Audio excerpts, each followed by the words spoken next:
Hey, welcome to Scooby-Topia. When I covered the direct-to-video film Scooby-Doo and the Monster of Mexico, the sister film of today's subject, in 2022, I specifically said I wouldn't be talking about this one in turn because I really just didn't have much to say about it, which didn't change in my mind, but it gets asked about so frequently that I really might as well just find out if I do have anything to say about it so people can stop asking. The complicated matter is that I already talked about its creation partially because of that, so unfortunately I will have to repeat myself somewhat from the Monster of Mexico video. Thankfully, being the other movie this time a little over 2 years later, I will assuredly have much less comments about how I'm trying to cancel the film by Spanish-speaking fans from Mexico thinking I hate the movie for cultural appropriation when I was in reality saying it was one of my favorites and the opposite of that. Because actually watching a video is hard apparently, especially since the culture we're appropriating this time is Australian culture. Nothing wrong can happen in Australia, right? I guess we'll find out, because today we're looking at 2003's Scooby-Doo and the Legend of the Vampire. Not to be confused with Music of the Vampire, but I love her too. This of course is the 5th ever direct-to-video film starring Scooby-Doo, following the release of Scooby-Doo and the Cyber Chase in 2001, 2 years prior. Cyber Chase had been the last official Scooby-Doo title to be made by Hanna-Barbera Productions, a monumental aspect, before the brothers Warner absorbed HB following the passing of William Hanna. Like the previous and following film, this one is dedicated to him. Joseph Barbera would still remain as an executive producer, his first outing without him, and Warner Brothers Animation would officially take over producing the franchise starting from here. The creative team behind those first 4 films, starting with Zombie Island, also decided not to return themselves as the studio meddling they experienced on Cyber Chase was so difficult to work under that they felt they couldn't make another under those conditions and opted out. This meant of course that the DTV Scooby movies, which were decades away from ending as they have for now, would need to be rebooted again, and we were still just a little too far ahead to get into the movies being rebooted another time to tie in with the eventual reboot TV series What's New, starting with Loch Ness in 2004. And a reboot it was, departing from the beautiful, detailed, and lush artwork and darker storylines with real monsters of the first 4 films, and switching out almost the entire voice cast except of course for Fred. The film sports a 2002 copyright date, suggesting it was made then but held back due to the release of the recent live-action film coming to home video that year, which makes sense with the follow-up sister film already coming out in 2003 as well. Had it been released then, that would have still been one movie a year. For the visual design in particular, people say it switches to the What's New art style, but I really don't think it matches up with that style myself at all. The outfits and little things about designs are really pretty different under scrutiny. In particular, the modern outfits Fred and Daphne, and sometimes Velma, sport in the previous 4 films are swapped out in these 2 for their classic series outfits instead. It's at times more detailed than What's New, but also many times messier than the series, very clearly showing its age as an early digital film. I actually think this works for the film, however, as the messier art that feels less perfect and more flawed than before actually makes it feel more classic and akin to the original series. This is further accentuated by bringing back the classic Hanna-Barbera sound effects, as well as the original compositions of Ted Nichols' music score, overseen here by Gigi Maroney and Rich Dickerson, as well as the classic HB logo at the end. What really seals it though are the voice cast changes. Fred of course is still voiced by Frank Welker, who returned to voice him again from the original series in the prior 4 films already. Daphne's voice actress that took over in the 2nd season of the original series and continued up into the 80s, the longest running and most recognizable voice of the character at the time, Heather North, had also returned for Zombie Island. Of course, you didn't hear her, unfortunately, as they deemed her voice to sound too old to voice her, and recast her, which I think was a dirty move. The late Mary Kay Bergman, of course, took on the role instead for the first 3 films, and obviously did a fantastic job, loved by everyone, and would have likely continued on in the role had she not tragically taken her own life before the release of Alien Invaders. Her protege Grey DeLisle nervously took on the role for Cyber Chase, and except for these 2 films has done so ever since, becoming just as iconic as Heather North Kinney in the role. However, Heather would get one last chance to come back before her eventual passing in 2017, as she finally got to return to voice Daphne in a proper send-off in this film and its sister. And like I said in my Monster of Mexico video, I can definitely hear her age. She sounds very mature, but I don't think she sounds too old to voice Daphne. She sounds to me exactly like the Daphne I grew up with, and never as a child did I have issue with her voice work in these 2 films. She kind of always sounded a bit mature in the role even when she was younger. I think it was dirty to let Frank stay and let Heather go if she had wanted to continue. Not that I know she did personally, but she did obviously come back both times asked, even after being recast the prior time. As for Velma, BJ Ward also did not return from the prior 4 films, and for whatever reason has never returned to the role again. So in a similar fashion to the returning Heather North, Nicole Jaffe, the original voice of Velma from the OG series up until the new Scooby-Doo movies, returned for the first time since that show ended in 1973, 3 decades prior. I can hear a little more age to her voice in the performance though, a bit slower than she was, although she too is still very recognizable, and she retired from the role only after 2 series, so it's understandable that this was just a little family reunion for her and not a permanent return.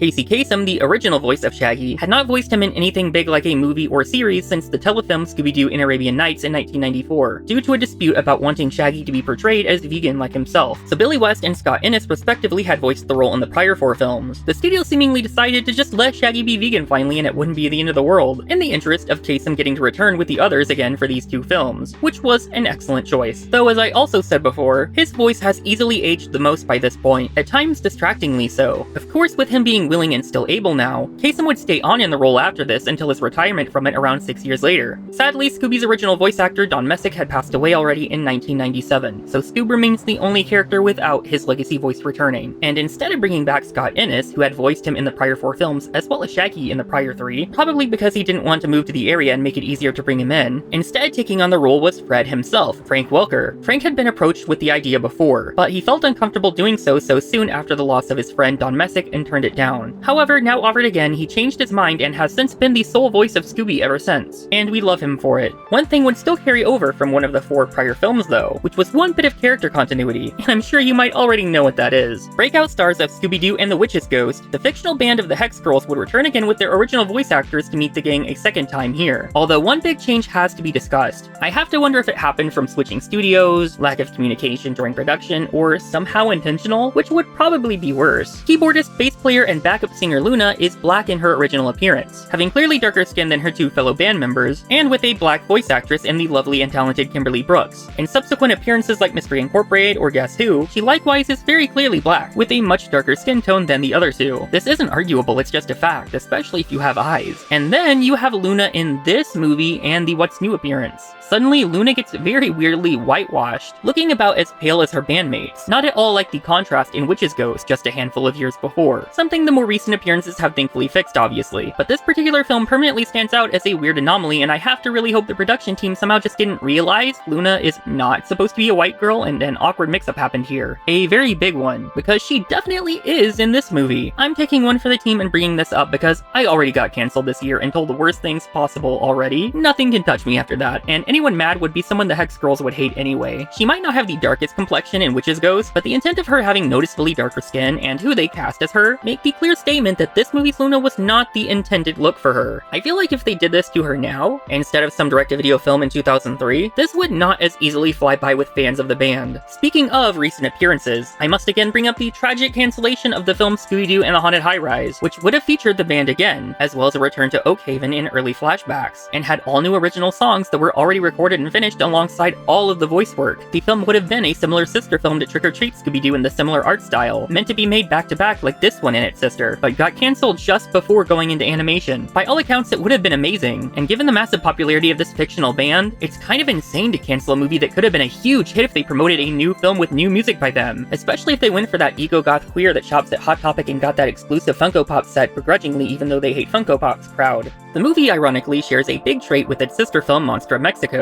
If you've seen my video on it or even just the movie, you know that the film features the Chupacabra as the titular monster, and that the entire movie revolves around it being the Mexican Bigfoot, except the actual mythology of the Chupacabra is very different and nothing at all like that. It is not the Mexican Bigfoot. I go into it for a whole segment there if you want to hear more. What's ironic is the monster of this film, the titular vampire, the Yowie Yahoo, is actually basically Bigfoot in mythology, while the Chupacabra is almost more of a vampire. So basically they kind of mixed up the monsters to be the opposite of each other for some reason, and we really don't know how or why. So how about the Yowie Yahoo, or more correctly, the Yowie? This of course is indeed a myth from native Australian folklore, sometimes called the Australian Yeti in addition to Bigfoot, unlike the Chupacabra. Described to be an ape-like creature that stands from 5 to 9 feet tall with a red mouth and large talon-like claws, so basically the Chupacabra from the sister film. There is a native myth of the Yarama Yahoo, which sounds similar to the Yowie Yahoo and more resembles a vampire in description, and is speculated by many to be the real inspiration, but whether or not the mix-up or potential combination of cryptids was intended remains unknown. As for the Yarama Yahoo, it's described as a blood-sucking creature that lurks in treetops until it finds a person to jump, then sucks out their blood and swallows them whole. It looks like a little frog thing around 4 feet tall with a big mouth and no teeth and suckers on the fingertips for the blood sucking, and can unhinge its jaw like a snake. All in all, neither cryptid really resembles the Yowie Yahoo of the film. Like the Chupacabra, Monster Mexico in no way resembles the actual one, so we kind of just have to go with it.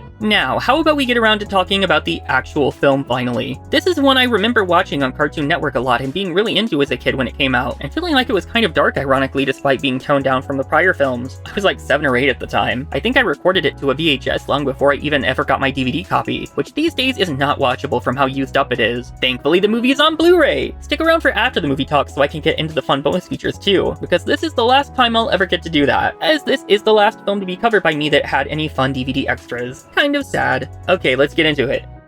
For thousands of years, one word has struck fear into the hearts of people everywhere. And dogs, too. Join Scooby-Doo, Shaggy, and the whole gang as they head for the land down under. In Scooby-Doo and the Legend of the Vampire. Coming to video cassette and DVD spring 2003.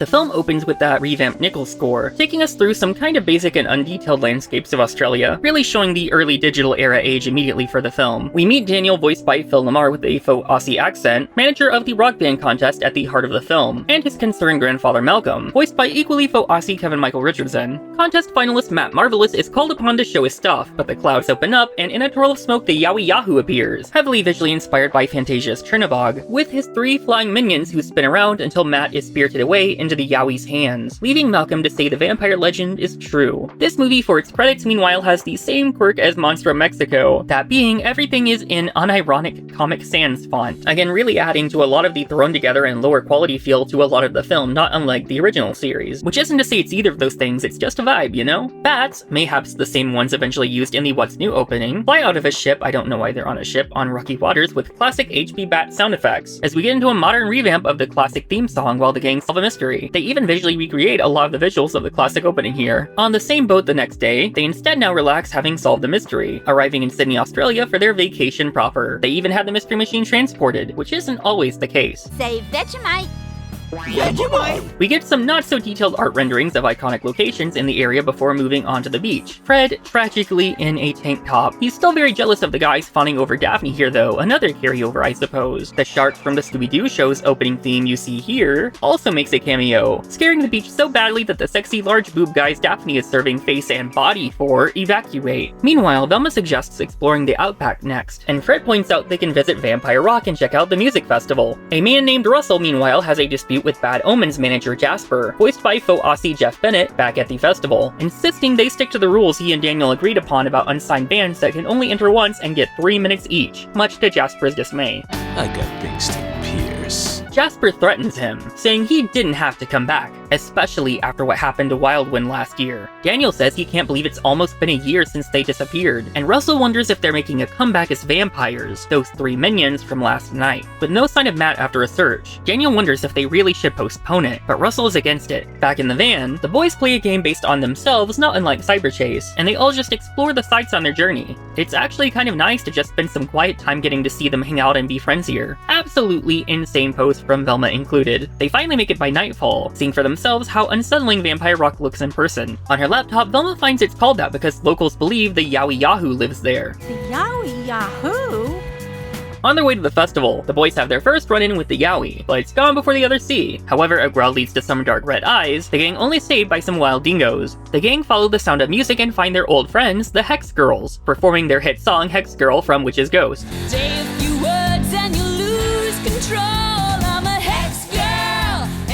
Hello again, White Luna. The girls explain they're opening the festival, and the gang asks if anything strange has happened as Daniel and Russell show up for introductions. The two explain their finalists are dropping out as soon as they find out about the band that got kidnapped by vampires, Russell noting the minions to likely be the missing band Wildwind. The band played in the competition last year, trying to bring the glam rock of bands like Kiss back, but only got 3rd place, went up to Vampire Rock to camp, and were never seen again. Locals say the Yowie turned them into his vampire minions. Daniel strictly does not believe in vampires like Velma, but he's the one who saw for himself the vampires who looked like the band that night. He never believed the stories his grandfather told him growing up, but lately there's been so many unusual lights and noises from up in the rock, Fred accurately assessing this is indeed a mystery. He declares the gang will go undercover as a band in the contest to see if the Yowie will kidnap them and take them to wherever he's hiding. Russell hoping it might help save another band showing up for it, 2 skinny dudes. The boys of course have reservations, but the Hex Girls promise to get them looking the part, while those eyes watch from afar. The gang are all glammed up later, Velma struggling to walk in her shoes and experiencing severe stage fright to despite her love for singing. Daphne then notices some glowing white stage makeup on the lights, and Fred finds an unusual footprint from a hiking boot, which is sticky like glue, both clearly important clues. Jasper shows back up with the bad omens, and they question him about his former managing of Wildwind, finding his reaction suspicious. The gang swap outfits to hunt for more clues, and Fred thinks they might have found the so-called vampires and the bad omens, Daphne agreeing they wore makeup that might be similar to what she found earlier. They split up to check out Jasper's trailer, and need to figure out how to get in. I'm gonna go off into those bushes over there and imitate the call of a wild kookaburra.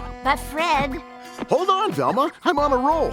Now, Daphne, I want you to disguise yourself as an Aboriginal medicine woman and... Fred! What? Or we could just use the front door. They call his collection of things like lava lamps and a waterbed totally retro, as if this isn't the exact stuff they themselves use, ironically saying Jasper seems to be unable to let go of the past. Funny for a movie trying to throw back to the 69 to 70s vibe of the series. Velma seems to find a potential clue, costumes that the band Wildwind wore stored in his collection for some reason. Meanwhile, as the boys pig out, the vampire minions show up to terrorize them, giving us a classic chase scene with a fitting song playing over top. If they catch me, they can talk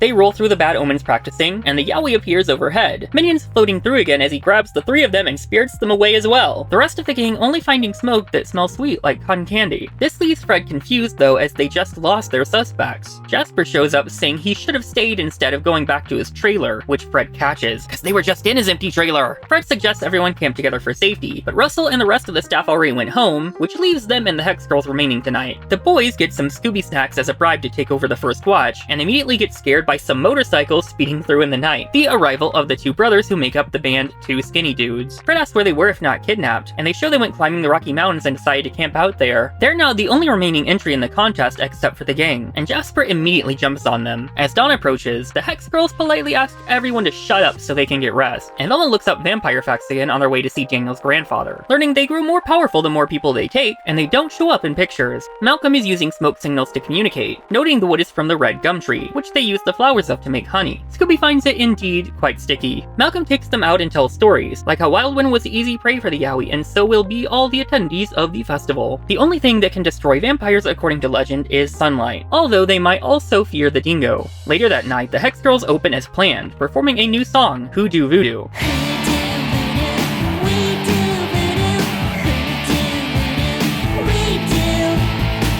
And unfortunately, despite them not being part of the contest, the Yowie doesn't care and only wants prey, coming out of the clouds to come get them with his minions. Velma snaps a photo as the girls get trapped despite valiant efforts to fight, ultimately being taken and spirited away like the others. The crowd becomes restless, but Fred has a plan he informs the others about. The gang cross the rocky bridge to search for the girls, splitting up, Daphne being kind of disgusted as Shaggy's hoped to go with her, like okay, ow. Everything seems to be solid rock until danger-prone Daphne successfully falls her way into an entrance, while the boys come across more dingoes. Back inside the cave, Velma notes they should be in total darkness, so there must be a light source somewhere. They follow it to what's effectively an underground warehouse. Lanterns lit very recently, fans and lights warm from recent use. Daphne steps on another secret entrance, locking herself in, unfortunately with one of the vampires it seems. As the dingoes close in on the boys, Daphne runs desperately away herself, coming out to an edge with no escape. Bravely, she prepares herself and jumps down, landing in front of the boys, and scaring away the dingoes. Fred and Velma meanwhile find the hidden room too, and Velma loses her glasses right in front of the vampires unknowingly as they corner her, leading her to run away and bulldoze Fred. Both take off, eventually finding the same cliff ledge they have to jump off to join the others. The vampires flow out angrily, followed by the Yowie himself emerging from smoke. The minions cover the bridge while the big guy spits flames and starts blowing air that blows the gang around, even blowing off Fred's shirt to leave behind his tank top again. They really don't want Fred fan service in this movie. As things look bad, the dingoes return and hop in front of the vampires, chasing them inside as they rush to beat the sun. The Yowie doesn't let up his attack though, even as the sun begins to rise, catching light on Scooby's tag which bounces off and hits the Yowie, defeating him. Scooby gets to be an honorary dingo after saving the day. They never found the girls though, and the vampire minions still are lurking, chasing the gang as Fred carries everyone over the bridge. For some reason, the trio aren't destroyed by the sun like the Yowie, but thankfully they do manage to run right into the trap Fred set up with Daniel just in case. Velma gladly gloats that she knew they were fakes, since she was able to capture them in a photograph earlier. Fred hoses down the vampires, revealing 2 skinny dudes to be behind this, the third revealing himself to be Russell. Daniel is hurt and confused by his business partner's betrayal, but Velma goes ahead with her explanation. Jasper seems like an obvious suspect with potentially copying the makeup and having the costumes ready, plus his lie about the trailer. He comes clean about actually meeting with the Hex Girls to be their manager, and yet the costumes made to remind him of their fond memories, wishing he knew what happened to Wildwind. Fred says he can ask them himself as they unmask the trio to be Wildwind after all. Not vampires, still just very human, and looking more recognizable thanks to some makeup from Daphne. They decided to disappear after losing last year, hoping it would help their career, but the rules said they couldn't enter again. They had to come up with a way to get in again and make sure they would win this time, taking on their fake personas while using the local vampire legends. If they kidnapped the other contestants, they would win by default. However, by that point they would come out as their vampire personas and perform as the vampiric Wildwind, with closing the show finally bringing them success if it went according to plan. As for their flying, they used their mountain climbing equipment they set up all over the stage, leaving just the question of what happened to the other bands. The vamps reveal bad omens and Matt got sent on diving trips, all expenses paid happily. The boys like the sound of that and switch into some diving gear of their own, which you might recognize from this classic Where Are You episode because they're the same diving suits. While the Hex Girls weren't competition, the gang was, and they knew they'd leave and come for them. The girls thankfully show up safe with Malcolm, saying they were offered the free trip as well but refused, so they were taken far off and dumped so the gang would have to keep searching and not make it to the show, leaving 2 skinny dudes to get their default win. Velma reveals all the smoke was to hide their climbing ropes, which Velma attributes to being solved thanks to Malcolm and his smoke signals using the same wood with the red gummy prints it left. As for the Yowie, with Wildwind being special effects masters, they projected fake visuals of the Yowie into the air, though they say it's just pictures when it's clearly moving like a fluid video, and added fire, wind with fans, and explosions to sell the illusion. Being a projection, Scooby's tag reflecting the sun easily got rid of it. And we would have gotten away with it too if it weren't for you meddling kids. Daniel realizes with everyone else eliminated, the gang actually wins by default, to Velma's horror. So of course that night the gang have to hype Velma up to sing in front of the huge festival crowd. Called the meddling kids, it's their time, and Fred just looks so good in this outfit. As for Velma singing, Scooby-Doo, where are you? We've got some work to do now. yeah, definitely not Nicole Jaffe. Doesn't even remotely sound like Velma. This always made me laugh as a kid from how obvious it is. The Hex Girls join her on stage though for backup vocals as she gets into it. Even the dingoes loving the show. Scooby-Dooby-Doo! And that's Scooby-Doo and the Legend of the Vampire. I interestingly see it often included on lists ranking the worst Scooby-Doo movies, alongside Monster of Mexico. But while I don't love this one as much as I do that one personally, this is definitely not one of the worst Scooby-Doo movies I've ever seen. Maybe it's the nostalgia, but I still have a lot of fun with this movie, and it's filled to the brim with constant callbacks to the original classic series. These 2 movies are very clearly a love letter reunion made with a lot of appreciation and understanding of the series without it getting quite as polluted as other attempts at that would eventually become later. Some might fault the visuals and call the film visually cheap or rushed or lazy, but that truly for me just adds to the authenticity it has of getting that vibe of the original series. Likewise, the updated use of the classic music score really makes things feel authentically Scooby, along with those classic sound effects brought back as well, all sounding just right with the classic legacy actors back in place for one final turn as a family. Even if some people don't love these 2 films, you really have to appreciate them for that, I think. People often say the Hex Girls are toned down for their appearance from how dark they were the first time, and I can see that, but I don't think it takes away from them. Although, Luna being white for some reason will likely continue to cause controversy with the film, rightfully so as time passes, even if it wasn't done with malintent. Beyond that issue that is important to discuss, in personality they still feel appropriately like themselves enough to be fan service even if we are now starting to really confuse continuities. But that's not really new to Scooby by this point either. I really wish we could have gotten the Haunted High-Rise movie with new songs from them. While not accurate to the mythology, the monsters of this film I also quite like anyway. I remember being satisfied with them as a kid, and even finding the Yowie a bit threatening. They still hold up pretty decently for me now, and for the most part the mystery adds up and makes decent sense. The Australian setting, however, is definitely far from accurate, and probably on the same level of Mexico and the sister film when it comes to actually representing the country. I wouldn't say it's egregious, it's about par for the course when it comes to American media representing Australia, down to some of the accents actually being New Zealand accents. I can understand potential disappointment on one level when the previous film was Cyber Chase, wrapping up that streak of 4 instant classic films that everyone adores, and really changed things and made the characters and settings richer and darker finally. To go from that right back to the literal basics of the original series might be a bit jarring and confusing, and a bit of a letdown for those who wanted more of that. But I love all of Scooby, so as a kid, I was perfectly accepting of these two films. I really still don't have too much to say about it, as suspected a couple of years ago, but I still like this one a lot more than it seems some people might. But it definitely has its fans, as I wouldn't be talking about it now if it hadn't been so requested consistently. So everyone that's been asking me to come back around to this one, I hope you're satisfied, because that's the only reason we are here today. I think that makes like 17 of these I've talked about at some point now in some form or another. Kind of crazy. If you want to hear more about the What's New era of films that came immediately after these two, I've of course already covered all 7 of those films from the start of the channel, and obviously plenty of others. But before we can truly be done with this video, we have to say goodbye to the much loved segment of looking at bonus features, because this one actually does have at least a few for us to appreciate. Let's get into it. This DTV movie's first bonus feature is thankfully the same delightful type we got with the sister movie, as well as Loch Ness following that before they sadly stopped. That is to say, fictional bloopers of the characters messing up lines or other things. The gang almost get crushed to death in the first, which is kind of crazy. Yowie running out of breath as if there's an actor for him is so silly. Love the one Vamp putting Velma's glasses on. The bit about the color washing off of the animation is great. They save the best for last though with the Yowie and some fan service boxers. There's also a feature called Get the Beat with Scooby-Doo and Shaggy, where Shaggy hosts as a DJ, I think as a callback to Casey Kasem being a DJ, where he hosts a 7.5 minute long compilation of a bunch of those cheesy music videos included on so many Scooby-Doo DVDs over the years, all as one segment that he takes us through. Kind of weird, not worth the watch really, but I appreciate the effort I guess of the limited new animation and voiceover for the in-between segments. The last feature is another unusual one, which is a full-length audio commentary by Frank Welker and Casey Kasem, fully in character as Fred, Scooby, and Shaggy. Like, are you sure Daphne and Velma won't be here? There's a huge sale at the mall, Shaggy. Daphne's gonna be there all day. And she brought Velma along for company? And what's with Casey Kasem as Shaggy? I'm Shaggy, and I'm playing myself. Welker? Who?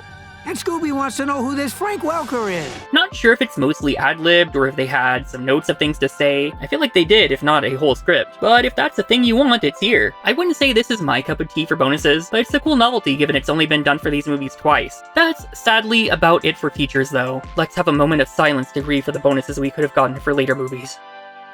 I guess that's about all we have for this video. Everything I could have possibly wanted to talk about has definitely been covered now. I've taken up far more of your time than I reasonably should have for this, especially considering I wasn't gonna talk about it at all. So I probably should go ahead and let you go now. What do you personally think of this film? Do you love it? Are you just fine with it? Or is it actually one of the worst for you? What aspects do you love, hate, or just tolerate? Do you love the Hex Girls and wish we could have seen that new movie? Do you like Australia? It's really important to get into that in the comments. If you like the video, like it. If you want to see more videos similar to it, subscribe so you don't miss them, and I got a whole lot of backlog of them. This is like the 40-second full episode thing video of these, all that other stuff, etc, etc. I'll see you next time in Scooby-Topia. Bye!